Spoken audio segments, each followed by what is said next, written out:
কমিটির উদ্যোগে আমাদের রাজ্যভিত্তিক নেতাজি সুভাষ বিদ্যানিকেতন স্কুল মাঠে আমাদের এক জনসমাবেশ সংগঠিত হয়েছে।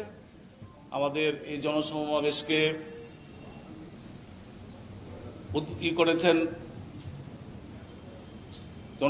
আমাদেরকে অ্যাড্রেস করেছেন আমাদের সর্বভারতীয় রাষ্ট্রীয় সভাপতি ওবিসি মোর্চার ডক্টর কে লক্ষ্মণজি। আমাদের মাঝখানে উনি আছেন। এছাড়া আমাদের মধ্যে রয়েছেন আমাদের সর্বভারতীয় সহসভাপতি ভারতীয় জনতা পার্টি শ্রদ্ধেয় দিলীপ ঘোষ মহাশয়। আমাদের মাঝখানে রয়েছেন এখানে আমার ডান দিকে তৃষ্ণা মাহাতো, যিনি রাষ্ট্রীয় সম্পাদিকা ওবিসি মোর্চার। আপনাদেরকে নববর্ষের শুভেচ্ছা জানিয়ে আমাদের সবার পরিচয় পর্ব এখানে শেষ করছি।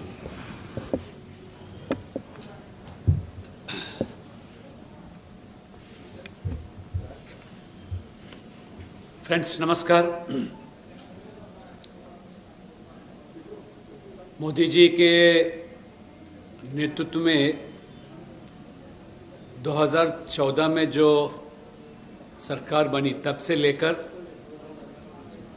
सबका साथ सबका विकास नाम पे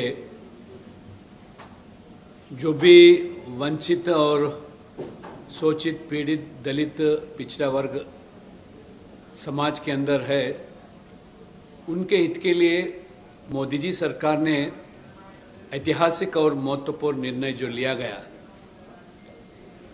खासकर समाज के अंदर जो 50% जो ओबीसी समाज है, उन समाज के लिए 75 साल आज़ादी के अंदर नेहरू ज़माने से लेकर राजीव गांधी तक समय समय पर जब ओबीसी समाज का आरक्षण का मुद्दा आया, कांग्रेस हमेशा विरोध किया। काका कलेकर कमीशन 1950 में जो गठन किया था ओबीसी समाज उन्नति के लिए और उनके आरक्षण के बारे में कई सिफारिश जो किया, नेहरू जी 17 साल प्रधानमंत्री थे। वो ठंडे बस्ती में वो काका कलेकर कमीशन को भी डाला गया था। बाद में इंदिरा गांधी प्रधानमंत्री बनी, राजीव गांधी भी प्रधानमंत्री बने थे। लगभग 40 साल कभी भी ओबीसी समाज का आरक्षण का जब मुद्दा आया वो ठुकरा दिया। गैर कांग्रेस का सरकार जब बनी, जनता पार्टी मोरारजी देसाई नेतृत्व के अंदर भारतीय जनता पार्टी के समर्थन से तभी का मंडल कमीशन का गठन हुआ और मंडल कमीशन का जो सिफारिश थे मोरारजी देसाई जी ने सदन में प्रस्ताव करने से पहले अचानक सरकार गिर गया। बाद में राजीव गांधी प्रधानमंत्री बना तो मंडल कमीशन का भी समर्थन नहीं किया। बाद में फिर गैर कांग्रेस सरकार वीपी सिंह के नेतृत्व में बना, तब वाजपेयी जी और आडवाणी जी के समर्थन से जो सरकार चल रही थी, तभी सदन में जब प्रस्ताव रखा गया था, यही कांग्रेस पार्टी विरोधी दल के नेता के नाते राजीव गांधी सख्त उसका विरोध किया। जाति आधारित आरक्षण नहीं चाहते हैं, आरक्षण हुआ तो आर्थिक रूप से ही होना, ऐसा उनका रवैया था। फिर बाद में आरक्षण तो लागू हुआ। तब से लेकर 2014 तक जो आरक्षण दिया जा रहा है, ठीक ढंग से दंतहीन कमीशन पिछड़ा वर्ग आयोग का बनने के वजह से आरक्षण भी अमल नहीं हुआ था। 2017 में मोदी जी ने पिछड़ा वर्ग आयोग को संवैधानिक दर्जा दिया गया था। तभी भी सदन में कांग्रेस, वामपंथी जो भी क्षेत्रीय दल पिछड़ा वर्ग के ठेकेदार समझते थे, वो भी विरोध किया। मगर लोकसभा में प्रस्ताव पारित हो गया, राज्यसभा में बिल हार गया। फिर एक साल के बाद वो पिछड़ा वर्ग आयोग को दोनों सदन में मान्यता मिलने से लागू हुआ जा रहा। इस तरह मोदी जी ने 8 साल के अंदर जितने भी पिछड़ा वर्ग के समर्थन के लिए ऐतिहासिक निर्णय लिया गया, चाहे वो केंद्र मंत्रिमंडल में 27 लोगों को भागीदार बनाना और पब्लिक सेक्टर अंडरटेकिंग में जो भी कर्मचारी थे उनके बच्चों को भी आरक्षण लागू किया गया, और वार्षिक आयु जो क्रीमी लेयर के माध्यम से 6 लाख था उनको भी बढ़ाया गया 8 लाख। उस तरह अन्य निर्णय, नीट के माध्यम से होने वाले परीक्षाओं में भी पिछड़ा वर्ग छात्रों को 27% आरक्षण दिया।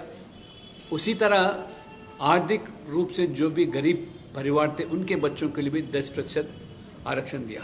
इस तरह सबका साथ सबका विकास जब नारा दिया गया, मोदी जी ने वो अमल करते हुए आए।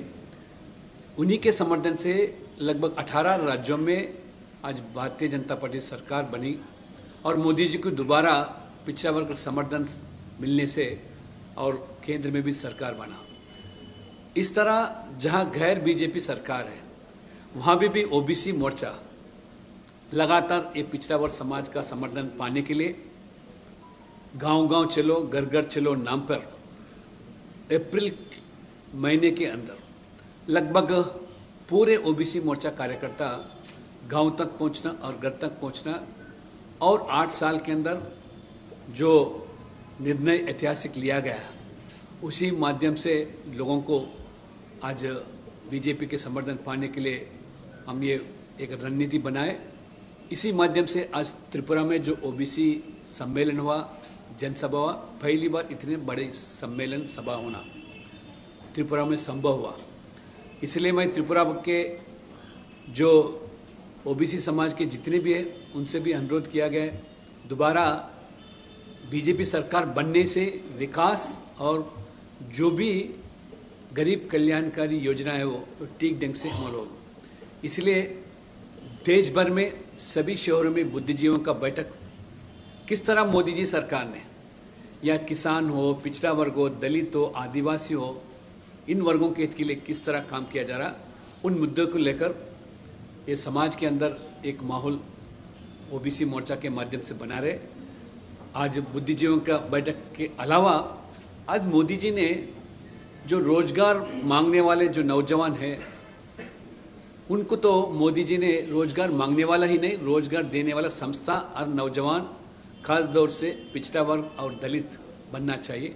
प्रधानमंत्री मत्स्य संपदा योजना के नाम पर 20,000 करोड़ जो बजट में प्रावधान किया सिर्फ और सिर्फ ये मछुआरों के लिए, और उसी तरह वेंचर कैपिटल फंड के नाते ओबीसी समाज के जो पढ़े लिखे नौजवान हैं उनको भी उद्योगपति बनाने के लिए 2018 से जो SC ST को लागू था वो ओबीसी नौजवानों को भी लागू किया गया। इस तरह जितने भी 2014 से पिछड़ा वर्ग समाज के लिए, उनके उन्नति के लिए, उनके शिक्षाओं के लिए और जो प्रावधान किया गया, ये मुद्दों को लेकर हम बुद्धिजीवियों का सम्मेलन और मछुआरों का सम्मेलन, और हमेशा भारतीय जनता पार्टी विकास और योजना के आधार पर हम चुनाव लड़ना चाहते हैं, मगर हमारे विरोधी दल हमेशा जाति आधारित या मजहब के नाम पे चुनाव लड़ना चाहते हैं। इसलिए मोदी जी ने मुसलमान समाज के अंदर जो भी पिछड़ा वर्ग है, दलित है, जो पसमंदा कहलाता है, उनके हित के लिए काम करने के लिए जो हमें आदेश दिया गया, वो सम्मेलन भी लगभग देश के अंदर 10 शहरों में बड़ी पैमाने से सम्मेलन किया गया। आज मुसलमान समाज के अंदर जो भी पिछड़े हैं, दलित है, वो भी मोदी जी की ओर, बीजेपी की ओर आकर्षित हो रहे।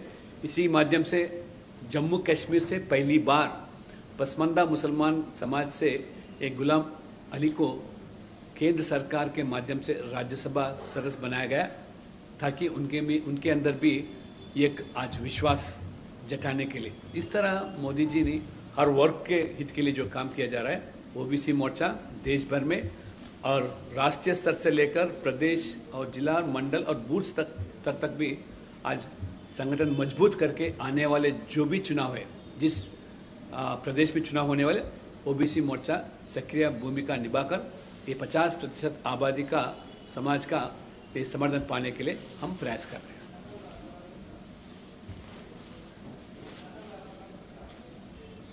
জিজ্ঞেস করার থাকলে কিছু কিছু বলার থাকলে বলে দিতে হবে। जी नमस्ते मेरा नाम दुलाल चक्रवर्ती है मैं यहाँ का सीनियर रिपोर्टर हूँ। आप बताइए। আপনি তো ওয়েস্ট বেঙ্গলে বিজেপির নেতৃত্ব দিয়েছিলেন গত ইলেকশন। वेस्ट बंगाल नहीं है, लक्ष्मण जी को पहले पूछिए। हिंदी यहाँ के अच्छा चुनाव आपको के पूछ लिए। रहे हैं वेस्ट बंगाल। मैं नहीं कर रहा हूँ प्रेस, लक्ष्मण जी का। मालूम है हमको मालूम है आप प्रेस नहीं किया। पहले उनका विषय पर पूछ रहा है तो पूछ लीजिए फिर नहीं आप। आप कुछ नहीं वो हो गया। अच्छा वो समझ गए और आ गए। हाँ किसी सारे को अगर बिल्कुल उसमें बोला। नहीं तो बाद में आप पूछ सकते कुछ है तो। স্যার গত ইলেকশনে তো আপনারা ভালো রেজাল্ট করেছিলেন, বিহারে ভোট গণনা আপনাদের আসলে হয়েছিল। এত ভালো রেজাল্ট করে আপনি পরিশ্রম করে ক্ষমতাসীন কেন হতে পারলেন না? আপনার কি মনে হয়? দেখুন জনসংঘের আমল থেকে পার্টি হয়েছে, কিন্তু যেভাবে জেতার জন্য আন্দোলন লড়াই হলো সেটা হয়তো হয়নি। আমরা 5 বছর লড়াই করেছি, তাতে সেকেন্ড পজিশনে এসেছি। এবং কংগ্রেস এবং সিপিএম যারা 30 বছর 35 বছর বাংলায় শাসন করেছেন, সে দুটি পার্টিকে আমরা শেষ করেছি। তার বিধানসভায় কোনো সদস্য নাই। সিপিএম একসময় 36টা এমপি ছিল, আজকে কোনো এমপি নাই। পঞ্চায়েত থেকে পার্লামেন্ট পর্যন্ত সব জায়গায় বিজেপি জিতেছে, এত সংঘর্ষ করে। এখন যে আক্রমণ হচ্ছে আমাদের উপরে হচ্ছে এবং বিরোধী নেতৃত্ব আমরাই করছি, এটা আমাদের অ্যাচিভমেন্ট। বাংলার মানুষ আমাদেরকে আবার স্বীকার করেছেন, আমাদেরকে ভোট দেওয়া অভ্যাস করেছেন এবং আগামী দিনে যে লড়াই করছি আমরা, আমার মনে হয় বাংলার পরিবর্তনের জন্য সম্পূর্ণ মেজরিটি আমাদেরকে দেবেন, সেই আশা নিয়ে আমাদের কর্মীরা লড়াই করেছেন। একবারে তো হয় না, ধীরে ধীরে আমরা এগোচ্ছি। যে সাফল্য আমরা পেয়েছি সেটা আমাদের পরিশ্রমের ফলে এবং বাংলার মানুষ সেটাকে স্বীকৃতি দিয়েছেন। শুভেন্দু অধিকারীর নেতৃত্বে বিজেপিকে আগামী দিনে এসে করবে, আপনি কিভাবে করেছিলেন? দেখুন আমরা প্রাথমিক থেকে পার্টিকে বিরোধী পক্ষে নিয়ে এসেছি। এখন নতুন নেতৃত্ব আমাদের পার্টিতে এসছেন। আমাদের নতুন রাজ্য সভাপতি হয়েছেন যুবক একজন ইউনিভার্সিটির প্রফেসর। শুভেন্দু বাবু হচ্ছেন বহু পুরনো নেতা, তার 3 পুরুষের রাজনীতি মেদিনীপুরের মাটির ছেলে এবং তিনি এমপি থেকেছেন, এমএলএ থেকেছেন, রাজ্যে মন্ত্রী থেকেছেন, অভিজ্ঞতা যথেষ্ট আছে এবং যুবক। সেই জন্য আমার মনে হয় এই যে নতুন নেতৃত্ব যারা দুজন মিলে লড়ছেন, আমরা পেছন থেকে সাহায্য করছি, বাকি কাজটা এরা করে দেবেন। ধন্যবাদ। স্যাটিসফাইড এখন যে বিজেপির কাজ চলছে ওয়েস্ট বেঙ্গলে বিজেপির যে সাংগঠনিক ভূমিকা চলছে এটা কি আপনি স্যাটিসফাইড? না, লড়াই তো আমরা করছি। দেখুন অতি সম্প্রতি আপনি বাংলা যে কোনো মিডিয়া দেখুন, সবচেয়ে বড় ইস্যু দুর্নীতি এবং অতি সম্প্রতি পঞ্চায়েতের দুর্নীতি, আবাস যোজনার দুর্নীতি। সেটা ভারতীয় জনতা পার্টি সমস্ত বিডিও অফিস ঘেরাও করে যে অন্যায় হয়েছে তার প্রতিবাদ করেছে বলে আজকে মিডিয়াতে ছেয়ে আছে। আর উন্নয়ন নয়, বাংলায় এখন খবর হচ্ছে দুর্নীতি। এটাকেও সামনে নিয়ে আসার জন্য আমরা করেছি সেই সারদা নারদার দুর্নীতি থেকে সুপ্রিম কোর্ট যাওয়া থেকে আরম্ভ করে বাকিও সব দুর্নীতির জন্য আমরা আন্দোলন করেছি। তারপরে আজকে সাধারণ মানুষ স্বীকার করেছে এবং লোকে চোখে চোখ রেখে বলছে। তো এই সরকারের দিন শেষ হয়ে আসছে। কংগ্রেস যেমন শেষের দিকে দুর্নীতি করে কেন্দ্র থেকে অপসারিত হয়েছিল, পশ্চিমবাংলায় টিএমসির সেই দশা হবে। ধন্যবাদ। ত্রিপুরাতে তৃণমূলের লোকজন আসছেন, নেতারা আসছেন, আপনার পরিচিত অনেকে আসছেন বা আপনার সময় সমসাময়িক রাজনৈতিক দলের অনেকে আসছেন। তারা এসে ত্রিপুরাতে নতুনভাবে তারা সরকার গড়ার ডাক দিচ্ছেন এবং তারাই দাবি দেন যে তারাই সরকার করতে, তারা নির্ণায়ক শক্তি হয়ে উঠছে। একবার তো মিউনিসিপ্যালিটি ইলেকশনে এসেছিলেন, আপনারা দেখেছেন। অনেক টাকা পয়সা করেছিলেন, পুরো হোটেল বুক করে নিয়েছিলেন, বিমান বুক করে আসতেন, বাসে করে আসতেন। রেজাল্ট হয়েছিল 350-এর মধ্যে একটা সিট জিতেছিলেন, সেটাও নাই। গোয়াতেও গিয়েছিলেন, তারপরে এখানে মেঘালয়ে যাচ্ছেন, আসামেও দেখে নিয়েছেন। যে ধরনের হিংসার রাজনীতি আর দুর্নীতির রাজনীতি বাংলায় চলছে, সারা দেশের মানুষ দেখছেন। তারপরে টিএমসিকে কোথাও কেউ ভোট দেবে না। সেই জন্য এত টাকা পয়সা খরচা করেও তারা কোথাও সফল হতে পারেননি।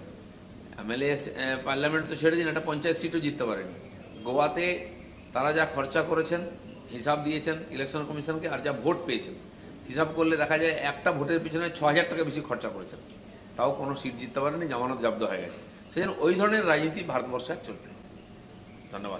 ধন্যবাদ ভাই। ধন্যবাদ। বহুত আচ্ছা। নমস্কার সবাইকে।